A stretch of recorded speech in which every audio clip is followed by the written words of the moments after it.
Assalamualaikum warahmatullahi wabarakatuh. Perkenalkan, nama saya Nur Adila binti Baudin dari Rombel E dengan NIM 14014222225. Oke teman-teman, di sini saya akan menjelaskan tentang paradigma IPS. Apakah kalian tahu apa itu paradigma IPS? Dalam dunia akademis, istilah paradigma dipopulerkan oleh Thomas Samuel Kahn tahun 1922 hingga 1996 oleh filsafat Amerika yang pemikirannya berpengaruh luar biasa. Gagasan paradigma itu dikemukakan melalui buku tipis yang berjudul The Structure of Scientific Revolution tahun 1962. Sedangkan menurut buku pengembangan pembelajaran guru di sekolah dasar oleh Dr. Ahmad Susanto tahun 2014, istilah paradigma pada awalnya berkembang dalam dunia ilmu pengetahuan, terutama dalam kaitannya dengan filsafat ilmu pengetahuan. Jadi dapat disimpulkan bahwa paradigma pembelajaran IPS adalah model atau kerangka berpikir pengembangan IPS yang diwacanakan dalam kurikulum pada sistem pendidikan Indonesia.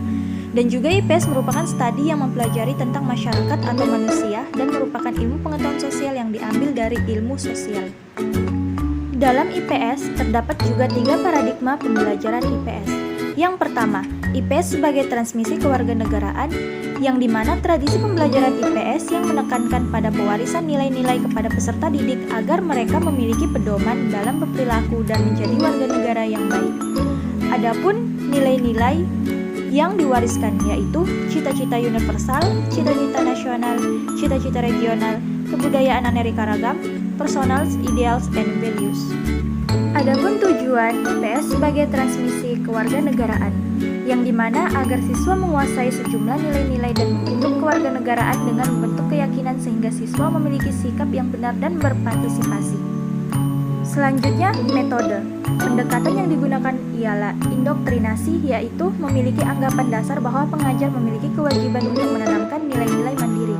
Yang pertama, transmisi langsung, yang dimana guru menjelaskan materi, memberikan informasi penting dengan membawa siswa menyelam masalah kewarganegaraan sehingga siswa mengetahui sejarah dan budaya bangsanya.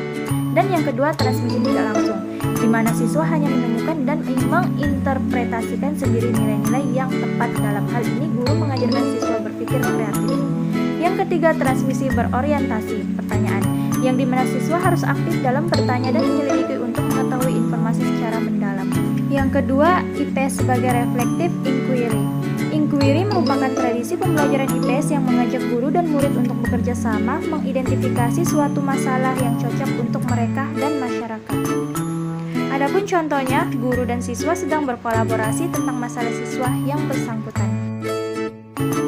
Terdapat juga 3 tujuan dalam reflective inquiry. Yang pertama, mampu mengajarkan kepada para siswa menjadi warga negara yang mampu membuat keputusan.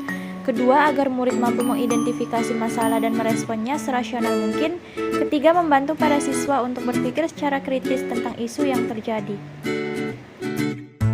Adapun 6 metode reflective inquiry.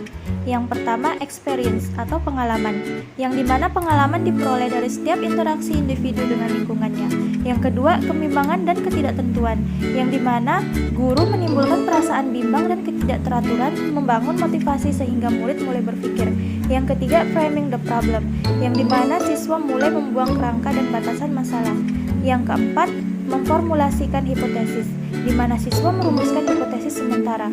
Yang kelima, adapun exploring and evidencing, yang dimana siswa mengumpulkan data yang berkaitan dan mengevaluasi sumber-sumber data. Dan yang terakhir ada generation, siswa membuat pernyataan menjelaskan seberapa jauh hipotesis yang ada sehingga dapat memecahkan problem atau masalah. Yang terakhir, paradigma IPS sebagai transformasi sosial, yang dimana transformasi sosial merupakan perubahan-perubahan yang terjadi di masyarakat baik dalam bentuk sifat, watak, dan struktur, dan juga memberikan perubahan secara progres atau maju. Selanjutnya adapun metode transformasi sosial. Yang pertama, problem solving, yaitu pemecahan masalah yang ada di masyarakat yang telah dibawa guru ke dalam kelas untuk didiskusikan.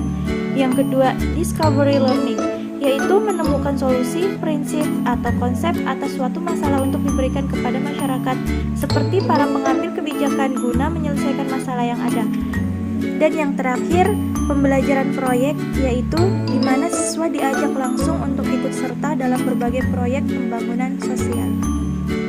Sekian video pembelajaran dari saya, kurang lebihnya mohon maaf. Wassalamualaikum warahmatullahi wabarakatuh.